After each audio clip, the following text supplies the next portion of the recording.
now for you to get acquainted with her a little. So she's a mother, a wife, a philanthropist, and the director of the House of Jewels, comprising of Jewels Collections, JG by Jewels, Jewels Hair Collection, Jewels Magnetic Lashes, and Ujana by Jewels, all of which pour a portion of its profits into Pink for Africa. And Pink for Africa is a non-governmental organization that she is the head of.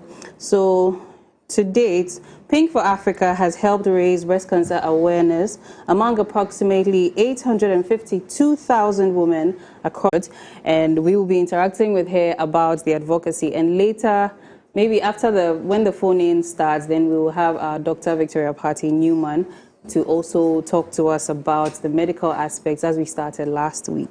So yes, good morning. Morning. Thank you so much for joining us here. It's a pleasure to be here.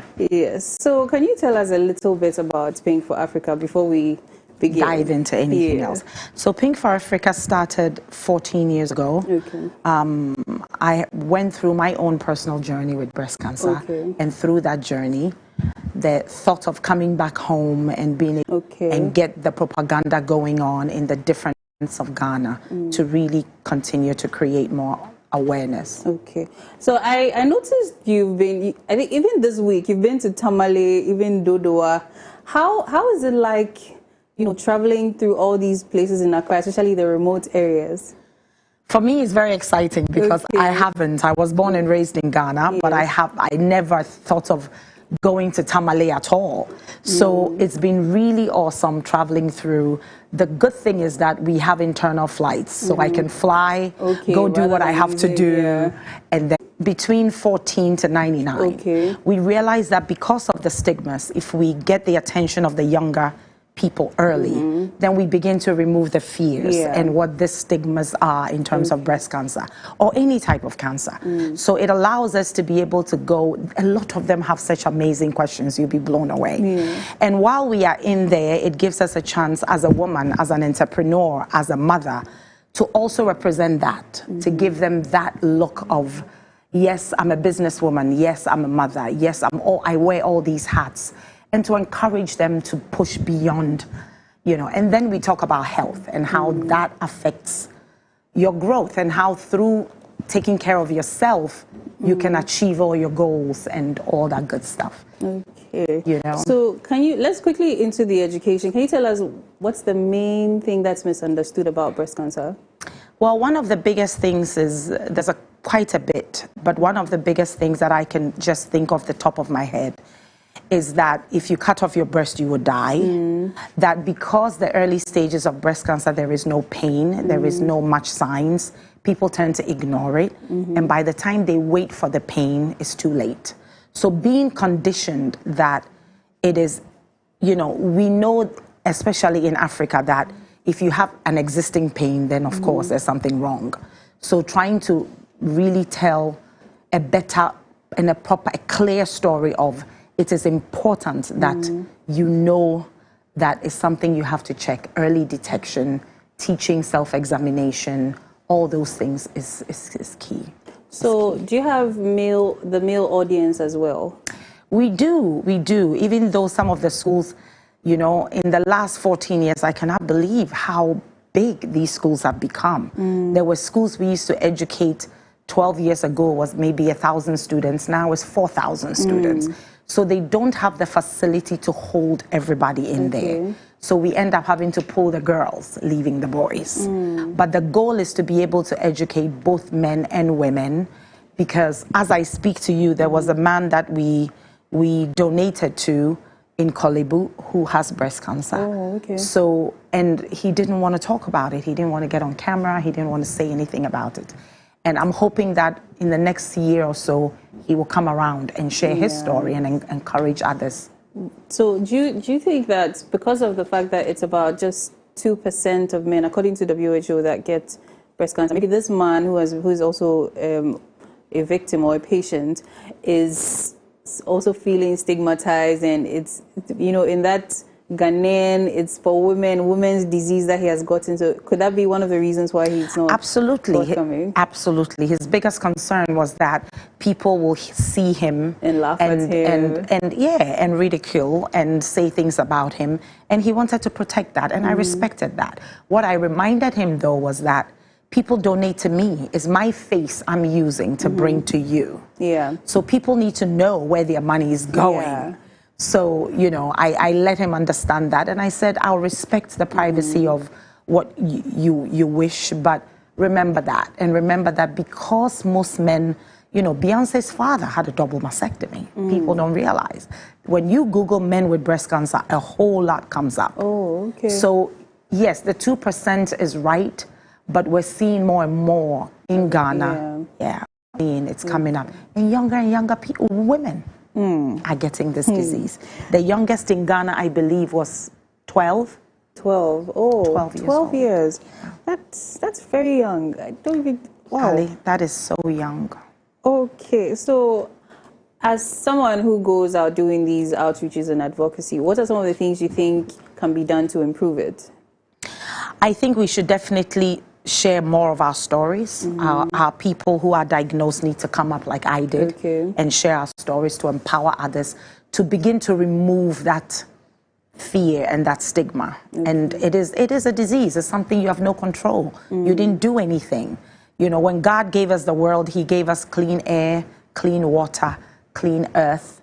And through human pollutions, we have destroyed what he gave us, and we get sick.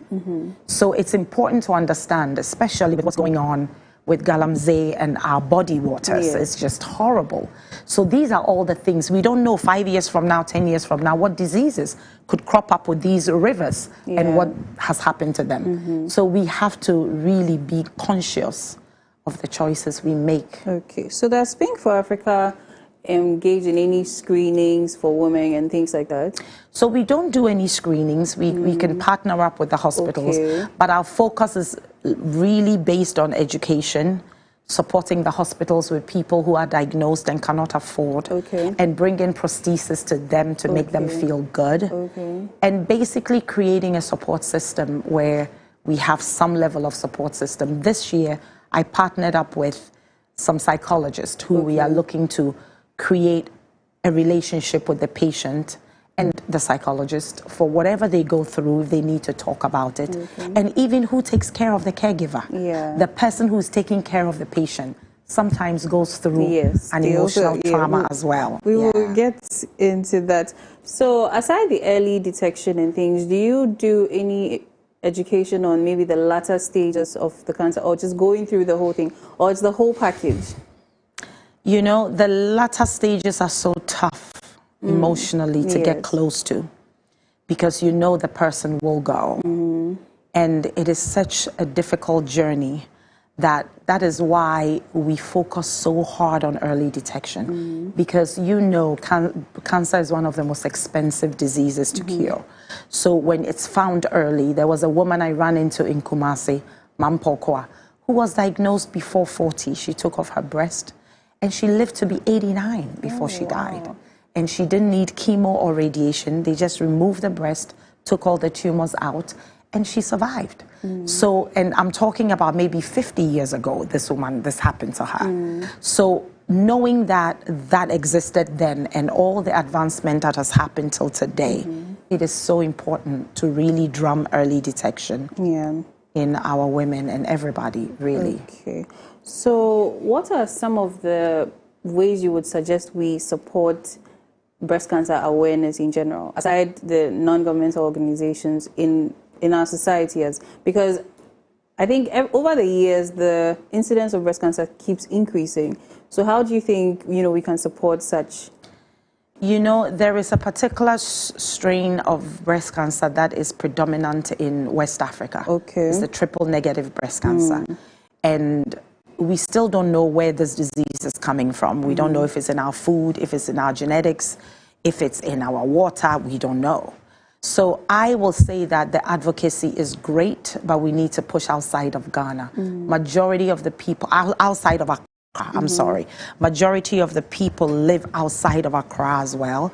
and they end up pouring into the same hospitals that we all share in Accra. So I think it's important that we push on education and get into communities, get into churches, get into mosques, get into communities and share this and encourage women to self-examine. October, we've dedicated October, but people are diagnosed all throughout the year. So, you know, every now and then I hope, you know, platforms like yours will run this and be able to inject it throughout the year so that it's not just October. Okay. So you mentioned you've partnered up with psychologists and stuff like that. So are there other institutions you also partner with? We partner up with local non-profits. One of them is Embrace. Embrace has navigators in the big hospitals that we work with very closely to be able to determine which patients needs financial support, what they need, if it's for chemo, if it's for radiation, if it's for psychological help, if it's just for support. So that way we could pour into them as well. So does Pink for Africa also have support groups where maybe you have women coming together to uplift each other? They're all probably survivors and something like that? We don't have that yet because every time I've suggested it, women don't want to join. People want to be private. People don't want to talk about what they're going through.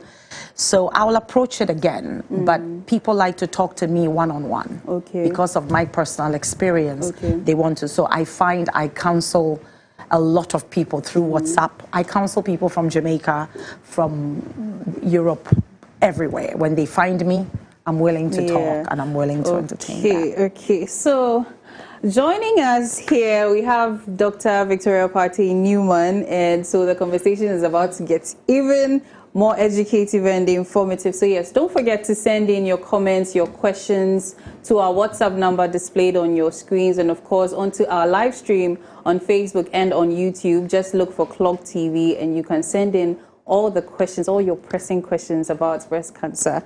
Yes, hello, Dr. Partey. Thank you so much for joining us. Yeah, good morning. Good morning to you too. So, how do I even do this? Okay, I will do my very best. You said you were a survivor. I wasn't very sure if you would like to share a little bit about your journey. Some people like to be private, so... No, it's what Pink for Africa is about. Okay, Ask away. Okay, so let's get quickly into how did you cope when you first heard of the diagnosis? I don't think I remember anything after the doctor said, we have found, you know, tumors that came up cancerous in the breast. I don't think I remember how I got home. I was by myself to get the results. But I made it home. And like everything else, you hear the C word and it shakes you, you know, it shakes you to the core. Okay, so how young were you at the time? I had just turned 40 and it was my first mammogram. Oh, My youngest child, I have 3 sons. My youngest one was 9 at the time. Okay. Yeah. Okay. So what were your biggest fears? Because I'm sure a lot of women that have been diagnosed of breast cancer, the very first they think about is death. I have cancer, so I'm dying. So what was it like for you? I think death was definitely one of the things. I wasn't sure how. It was so early that more testing needed to be done to determine, you know, what type of tumors they were, how badly spread they were, if they were in my lymph nodes, if I needed chemo, if I needed radiation, if I needed to do a lumpectomy versus a mastectomy.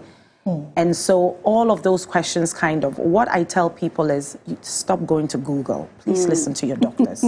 Stop, because there's all kinds of things on Google. And it's only going to make you more afraid and put more fear in you. There is some information there, but it can be misguiding. So pay attention to what your doctor is suggesting, because listen, majority of doctors want to hit their chest and say they saved your life. Yeah. That's the goal. So their interest is to make sure that you are on the right path.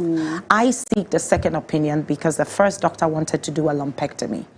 And I remember through the testing process, they had found two lumps in my right as well as my left. So I wanted to make sure all of them were biopsied and to make a very proper decision. My second opinion was a female doctor who said to me, look, you are young, your hormones are raging, please remove the breast. So that's what I did. Oh, okay. I opted for a full mastectomy. Okay. Yes. So when you opted for the mastectomy, did you also undergo chemo and all of that? I underwent chemo. I didn't need radiation because my stage was very early. Okay.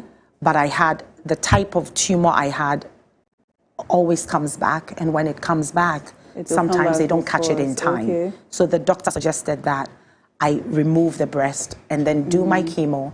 And because I was diagnosed in America, it was easier for me to go through reconstructive surgery and feel a little bit normal. It's still not normal, but it feels a little normal. It looks normal, that's what I should say. It doesn't feel normal, but it looks normal. And that allowed me to, and then, you know, I was done having my children. So when the doctor said new boobs, I was like, Charlie, let's go. Oh, wow. I didn't mind at all. Okay, so how was recovery like for you? Chemo was rough. 16 years ago is not the same today. You know, chemo has done a whole lot, much easier now. But it was tough. I lost all my hair. My nails were black. I had sores in my mouth. I was very sick. It was rough. I had 6 months of it, which was not bad at all compared to a young lady I sat next to in the waiting room of the hospital I was in one day, and she had taken a total of about 52 cycles. 52 And they had just told her that it didn't work. Oh. Yeah. She She was only in her 30s, and I was so devastated for her. So, you know, different tumors require different things. I didn't ask her what type of cancer she had, but I think it was maybe a little far gone than mine was. And immediately at that particular moment, I was like, wow, how grateful and how thankful I am. So how was the support system you had? How well did they play? You know, family is everything. That's one of the things when I talk about my journey. I ask people in Ghana to please be a support, because that support is everything. Is everything. I come from a big family, so everybody was literally on speed dial with me, and everybody was extremely supportive. My husband was like a strong pillar behind me. Yeah, that's really beautiful. So what resources were available to you? Because comparing 16 years ago to now, I mean, there has been an advancement, but what resources were available to you at the time? Well, I definitely had the option to speak to psychologists and for this, whatever struggle I was going through. It was extended to my family because, you know, like I said to you earlier, who takes care of the caregiver? So the caregiver is also pouring into you, and sometimes you go through emotional struggle and you push it onto that caregiver. So that was offered. Luckily, we didn't need it. But I called a few of the hotline just to hear what people were going through, to kind of let me see that, listen, you're not going through much, you're good. So that the support system was good. But, you know, there's so much in America that women do. There's so many organizations that, you know, black women going through, single mothers going through. There is all kinds of support systems around you. So that really helps. And I think that is some of the things we can incorporate here as well, and get our women to open up more, get our people to share more. So with that experience, how do you navigate your health now? You know, when I was diagnosed, I was maybe a size 14. And then through the chemo and medication and everything else, I went on Lupron for a while, and that blew me up. I went up all the way to almost 300 pounds. So after that, my goal was I needed to be healthy. I needed to make better choices. And I think building a strong immune is key to everything. Skinny people are not necessarily healthy. Fat people are not necessarily unhealthy. But finding that balance and making sure that your body structure, your genetic make can support that. So I made some healthy choices and tried to keep up with looking right. And of course, you are doing an amazing job. So, Dr. Patti, I remember last Thursday you mentioned something about the gene BRCA1 and 2. So I'd like to ask you, did you check if, you know, it was a genetic predisposition or something of the sort? Yes, I did. I had the BRCA test done. I didn't. I didn't have that situation at all. So mine was environmental. And what is environmental? Maybe stress related. Everything. Yeah. Stress related. At the time, I was at the peak of my career. I was running 2 hair salons. I was managing about 15, 18 people. I was traveling. I was on BET, MTV. I was doing. I was, you know, women, when we are needed, we think it's good. Yeah. Then we neglect ourselves. So that's what happened. I got pulled into making money and enjoying, and I need this, and I'm here. We should try and pull back and take better care of ourselves. Yeah. That's really beautiful. So we have a question here. This one is from Margaret Tite. She says, what does it mean when there's a lump in the breast? Is the lump different from the cancer? So I think our doctor would handle this first. Okay, so usually we have benign lumps and we have malignant lumps. Okay. So what we are talking about is the malignant one. Benign means it's not cancerous. Usually that type of benign lump, we can talk of fibroadenoma. I spoke of it the other time. That between the ages of 19 to 35 are capable of having that kind of benign tumor. And usually it is by watchful waiting to see if there will be symptoms of pain, discomfort, and unfortunately sometimes those lumps tend to be cancerous.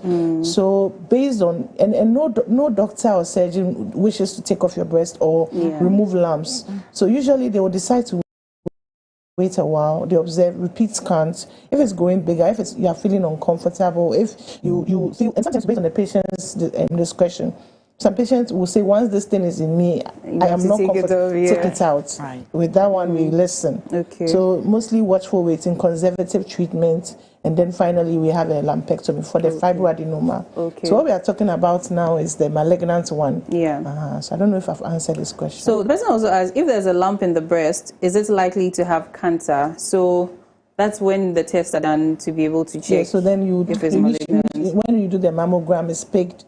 Then we do the biopsy, the TrueCut biopsy. Then we know the type of cancer. Because based on the type of cancer and the staging, you're able to know which type of treatment will work. Like I said the last time, it's not just one type of treatment, like what Madam said. Usually it's a combination of what best fits for that particular stage and the type of cancer. Yeah.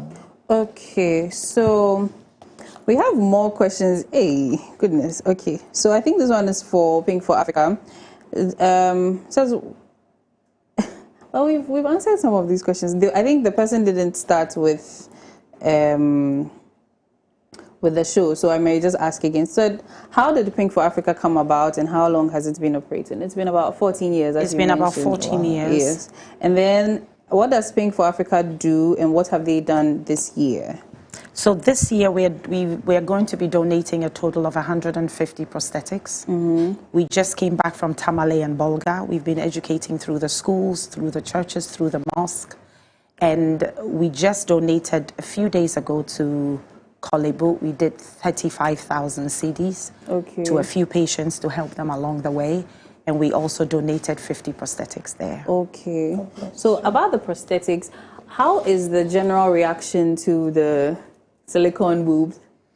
It means everything to a woman who feels so robbed that something so personal and so private has been taken away.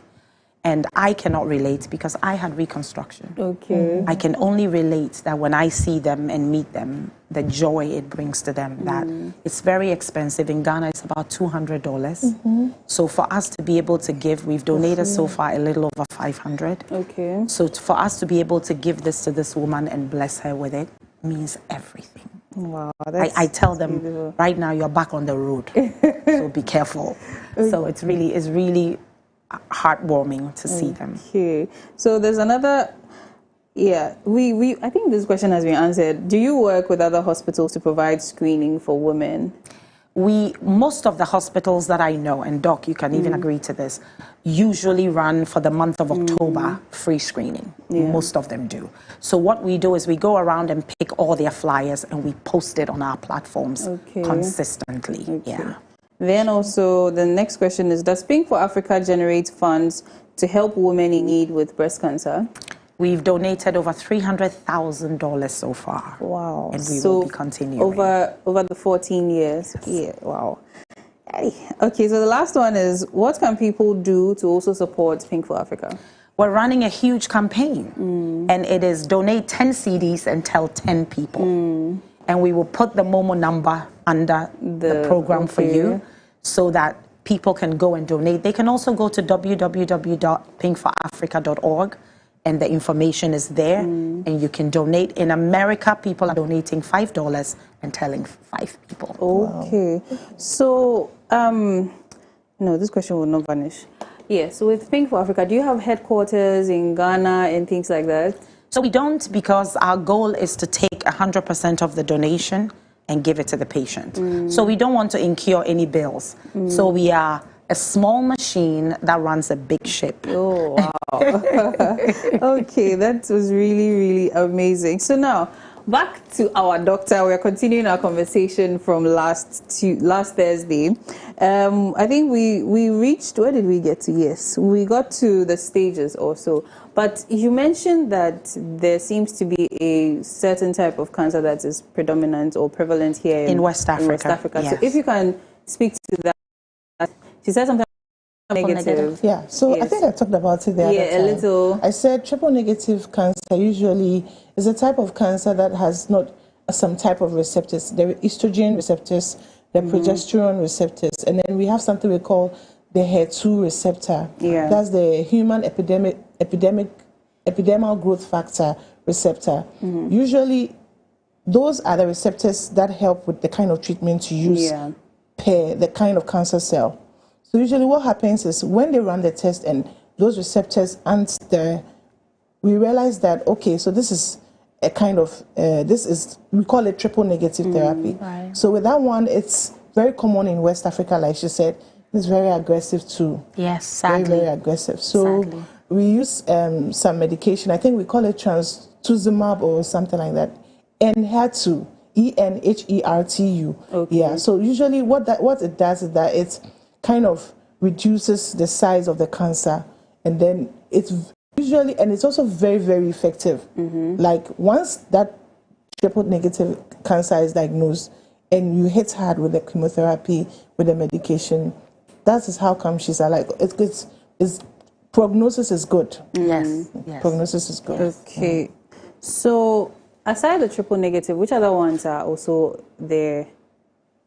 We have the estrogen-related cancer, like I talked of, the hormone one. The hormone one. Yeah. So usually those ones we use anti-hormone medications like tamoxifen that reduces the level of hormones, and then it helps reduce the cancer and then the cancer cells. Okay. So usually with that one, they need to be managed with an endocrinologist. Okay. Whereby the endocrinologist would have to manage and monitor their hormonal levels, because with this kind of cancer, it can push you to premenopause, whereby it's not time for you to have your menopause, but then you're experiencing menopause. Then you need a lot of support, you need a lot of medications that would help support those symptoms. Yeah. Yes, especially one of the things that it causes is it can cause early menopausal arthritis. Oh, okay. You see some woman complaining of her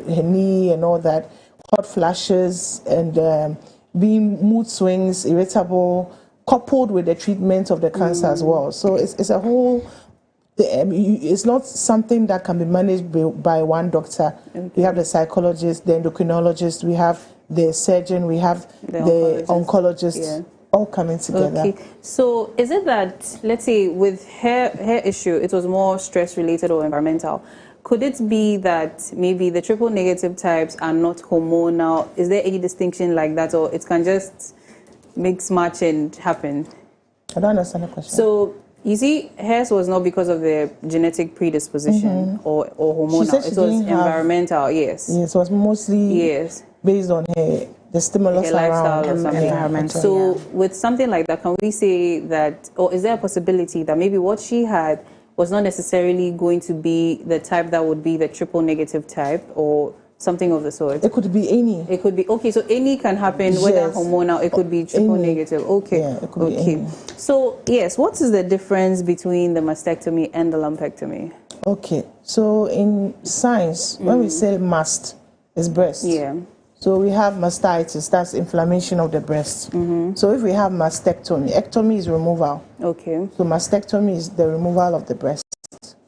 And then lump is lumpectomy, removal of the lump. Okay. So the lumpectomy is removing a lump in the breast. And then the mastectomy is removing the breast based on the stage or the type of cancer, or based on what works for the patient. Like what Madam Lucia said, she said she was told she was very young, hormones are raging everywhere, most likely better to have the breast off, because recurrence of such type of cancer is high. And the funny thing is that it happens unawares, because you think you are cancer free, and then the next 10 years you are battling something that's already gone to a later stage. So now with research going on, they are actually developing some kind of study. We call it a cleaning evidence of dominant cells, the CLEVER study, whereby samples are taken to check if, through bone marrow aspirate, to check if indeed you are really cancer free, because of the dominant cancer cells that can be hovering and hiding in in the body. So they have a thorough scan on you, especially when you are done with your treatment, and then they make sure. And so with that one, recurrence is low.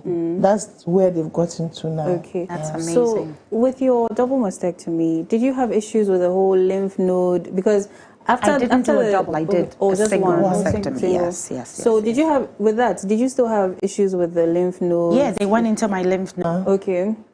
So there's a system we call the lymphatic system, which is the immune system of the body, a part of the immune system of the body, which contains some lymph vessels that run through with cells that help fight the immune system. So sometimes what happens is that the lymph nodes, in case you have maybe stage 3 or stage 2 or worse stage 4, become bigger, and they can clog the vessels. In so doing, circulation, or should I say transmission of blood through the body is not too efficient. So one of the things I've learned recently, as I'm also going through my studies, is that breast cancer, one of the things you should notice that when you are examining your breast and you notice your underarm is a bit puffy, aside the fact that you are obese or you have flesh or accessory breast, that's why you should know your breast. When you notice that, it should be a concern that probably the drainage, the lymphatic drainage isn't working properly. That means that there's something going on around your breast, so you should have it checked. So usually with a lymphedema, it's like the circulation is not going on well, then the hand becomes very heavy and very uncomfortable for the patient. I noticed they wear this stocking or band. Help with the circulation. So when I was going through chemo, I noticed that right after chemo, one of the suggestions that I was given was to go get a reflexology. So I would, right after chemo, I had a woman come to the house who literally would massage my feet coming up and my arms as well. And that really helped relieve and help circulate much better. So, you know, I didn't have that experience in terms of the lymphedema, but I knew that it was my feet and arms were going through a struggle. Yes. I think I also heard something about neuropathy. Sometimes it's also possible. So, yes. Okay, it could be. Because, like you said, the lymphedema causes tension in the tissues, tension in the cells, the nerves, the blood vessels. Neuropathy is nerve problem. Pathy is, in science, when we say pathy, is sickness. Neuro is nerve, so nerve sickness. So neuropathy, probably you'll be feeling numbness, you'll be feeling paresthesia, that's like needles and pins, and you'll be feeling heaviness, you know, all those things, neuropathic symptoms of lymphedema. Okay, so let's go, one question before we go on break. The chemo, let's talk about the chemo. How many rounds of it? What does it do, and what is it even to start with? We hear chemo. The chemo is more like is relative, like per the staging of the cancer, per the needs of the individual. Sometimes a woman has not had a child, you have to consider that. Sometimes she's had a children already, you have to consider that. So a lot of things come into play. So the chemo, at least about 26 to 28 cycles, and at most it can go as much as the doctor feels you are out of like having cancer. So it's not really fixed. That okay, every patient is 33 cycles, every patient is, some even patients don't even have chemo at all. After they've had the surgery, they are good to go. But with that one, for me, if you were my mother or you were my relative, I would wish you have some cycles of chemo, just to be sure. Just to be sure. That was the advice I was Just to be sure, because you never know. I could have opted for not You getting never chemo, know. but they suggested that, listen, because you are young, you may have whole life ahead. you may have some cancer cells going on in your uterus that we don't know yet. So do your 6 months of chemo. Yes, it's going to be rough. Yes, it's going to go through, but it will drop your chances of, God forbid, this thing brewing anywhere else. Thank you. And for me, it was not an option. You're giving me an option to live. Let's go. Exactly. Wow. You know, and this thing has to be said out there, because most women actually think removing the breast, that's the end of the breast cancer. Breast cancer treatment is holistic. It's Change of lifestyle. It encapsulates everything from one stage to the next. So you just have to be obedient to your doctor. Just follow the doctor. And one thing I've learned as a student when I was in med school or as a house officer, I learned that I noticed that no surgeon wakes up to want to cut your breast. Exactly. As much as possible, they want to save it. Yeah. They really, really want. For them to say your breast should go, then it has to go. It has to go. Okay. So I've interacted with a few patients here and there, and one of them was saying that she was supposed to get, I think, 8 rounds, but just before the 6th, there was a threat of hair getting paralyzed. So if you can give us some effects. Was it radiation or no, chemo? So if you can give us some of the effects of chemotherapy. You know, the chemo is the grace of God. Yeah. God, this thing I wanted to say it out in my Instagram, because one thing I notice is that we do the medicine, but God does the healing. Because anything can happen. Anything. You could have a bad reaction, which could lead to anaphylaxis and then death straight. Or you could have, it could go well for you. So the symptoms are vast, but the common ones, we have nausea, loss of appetite. Mom talked of loss of hair, darkening of skin, darkening of your nails, your tongue, feeling mood swings, getting depressed, many symptoms. Anything you can think of that could cause a side effect of the chemotherapy, like how you take medications. But usually now what is happening is that research studies is what's going on now is that they are realizing that the effect of the chemotherapy can even be stronger than even the breast cancer disease itself. So what is happening is that there are now medications that help to reduce the side effects of the chemotherapy. And it's really helping a lot. And it's making it more successful in the sense that, like you said, with this 6 rounds she's had, supposed to have 8, I don't think the doctor will continue. Yeah, they didn't continue. Then at the end of the day, how are we solving the problem? Because we haven't... So I think after that, they just went straight into surgery, and then, I mean, she's okay now. She's had the radiotherapy and everything. But we have to go for a quick break. And after the break, joining us on phone is Mrs. Sharon Rose Adehe Ashi. She's a highly accomplished professional with a diverse range of expertise and a successful branch manager. She leads teams overseas with operations with a focus on excellence and growth. In addition, she is a digital marketing expert, crafting innovative strategies to help businesses thrive in the digital space. Now, beyond these roles, Mrs. Sharon Rose is also a passionate entrepreneur, building and scaling ventures in multiple industries with a wealth of experience and a sharp business acumen. She brings valuable insights on leadership and digital innovation and entrepreneurship. So I think, yes, our conversation with her is going to be predominantly about the bras and women. Since she's an entrepreneur, I think she interacts with a lot of people who purchase bras and things like that. So we'll be having a conversation with her too, right after this break, and then we'll see you soon.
Clog TV.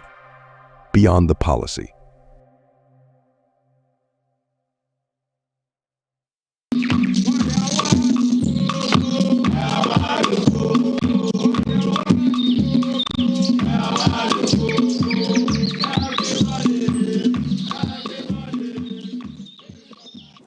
You're welcome back to the Cocoa Digest Morning Show. If you're just joining us, this is the Cocoa Digest Morning Show, and we're having our main discussion on the part 2 of breast cancer awareness, early detection, treatment, everything, even survivorship, advocacy. We're talking about everything concerning breast cancer today. Joining us on the phone lines, as I mentioned earlier, is Mrs. Sharon Rose, and she's going to be talking to us a little bit about the bras that we wear, the ones we should wear, and fitting it. So, hello, our producers, is she online? Yes, okay. Hello, madam. Hello, dear. Yeah, you are. Good morning, and thank you so much for joining us here on the Cocoa Digest Morning Show. Thank you very much for this opportunity. Yes, so in your profile, it says you are an entrepreneur. Can you tell us a little bit about that before we start? Okay, so I'm actually the CEO of Charlotte Fashion and Home Essentials. So this particular brand is into selling of kitchenware, dresses, ranges, home appliances, and more. Okay. So today's focus is on the bras or the braziers. So can you tell us how a proper fitting bra would impact on our breast health? I'm sure our doctor too would help us with that too. Okay. Thank you very much. Proper bra fitting has a significant impact on breast health and then overall comfort. This particular question has two sides. Okay. That is the positive impact and then the negative impact. I'll be talking about both simultaneously. Okay. So let's now dive into it. First and foremost, one, improve comfortability. So when you wear a well-fitted bra, you are rest assured that you'll be at ease the whole day. There wouldn't be any strain at the back, at the shoulder, and then at the neck. But in a situation whereby you didn't wear a well-fitted bra, you will be discomforted the whole day. You wouldn't feel free. This can lead to back pain, shoulder pain, and then neck pain. Okay. So secondly, please continue. Please continue. Okay. Secondly, reduced skin irritation.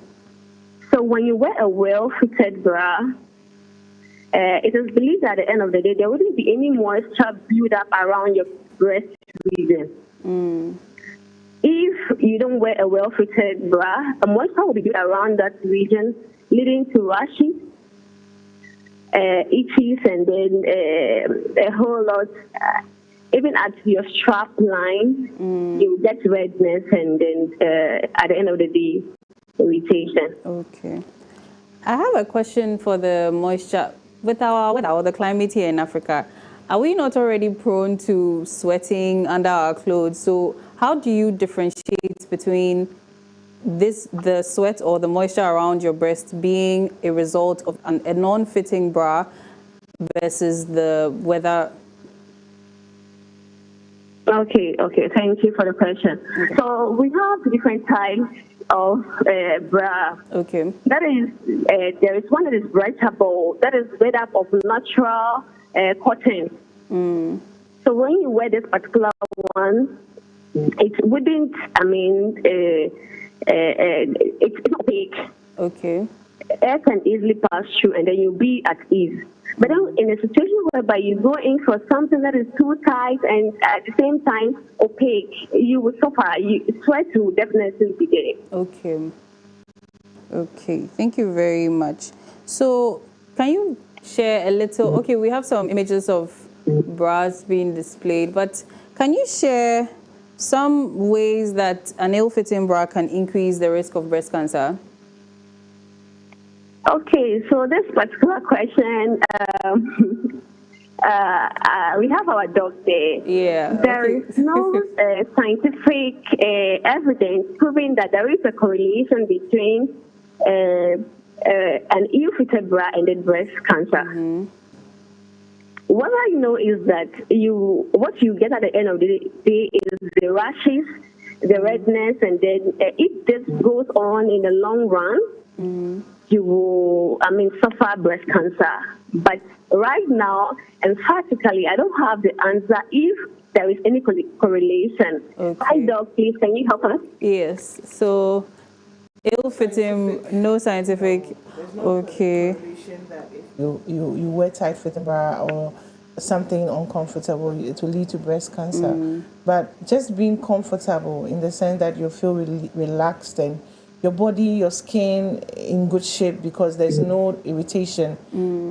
It's also good, but not anything correlated to Okay, but I've also, you want to contribute? Yeah, I want to contribute. You know, it's so important for you to wear a proper bra because it helps with your posture. Good. So when you're fitted properly, your posture is correct. Then you want to be sure that your cup size is right. All of that adds to shaping the breast and cupping the breast in a way that the bone or whatever is in there does not hit a part of your breast that is going to hurt you. Exactly.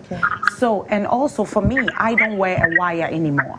But more and more, the bras that are coming up now, and I hope she has them, it fits, it's padded enough where it gives you a good enough support, and the fabric they're using is breathable, so that even if you sweat, it absorbs the sweat, and you don't feel sticky, and you So I think those things are important as a woman. I believe that a man designed the high heel and the brazier, the old ones, because they are both equally uncomfortable. Right. So I was also going to ask about the wire, because I think over the years when we see these breast cancer awareness initiatives, they say something about the wires. There's a metal in there. Sometimes it pokes out when the bra is tired, and then the rust or something could give you skin irritations that could lead to all of that. And something about we shouldn't wear push-up bras anymore, so you can't try to flaunt your girls. And so I think we should keep the bras clean. That's one of the most important things, because you sweat in them. Okay. And again, Doc said, be comfortable. Be comfortable. When you're fitted, be comfortable. And she even said that fitting the right bra allows you to be comfortable. Okay. So the priority is to be comfortable. The material is key as well. And then I think that keeping that bra washed every other day, every few days is key, because you're sweating into it. Okay. So, Madam Sharon Rose, are you still there? She has our support. Do you do some sort of consultancy about the bras when you have people buying? You tell them this is a better option, or this would fit, those kinds of consultations and advice? Yes, please. I do that a lot. Okay. I had some customers coming in saying that I don't know my size, I don't know what to buy, and all those things. Okay. So I actually help them with their design. Okay. So sometimes we have a lot of bras. We have the t-shirt bra. This is basically designed to be seamless under tight fitting clothing. Okay. And then we have the push-up bra.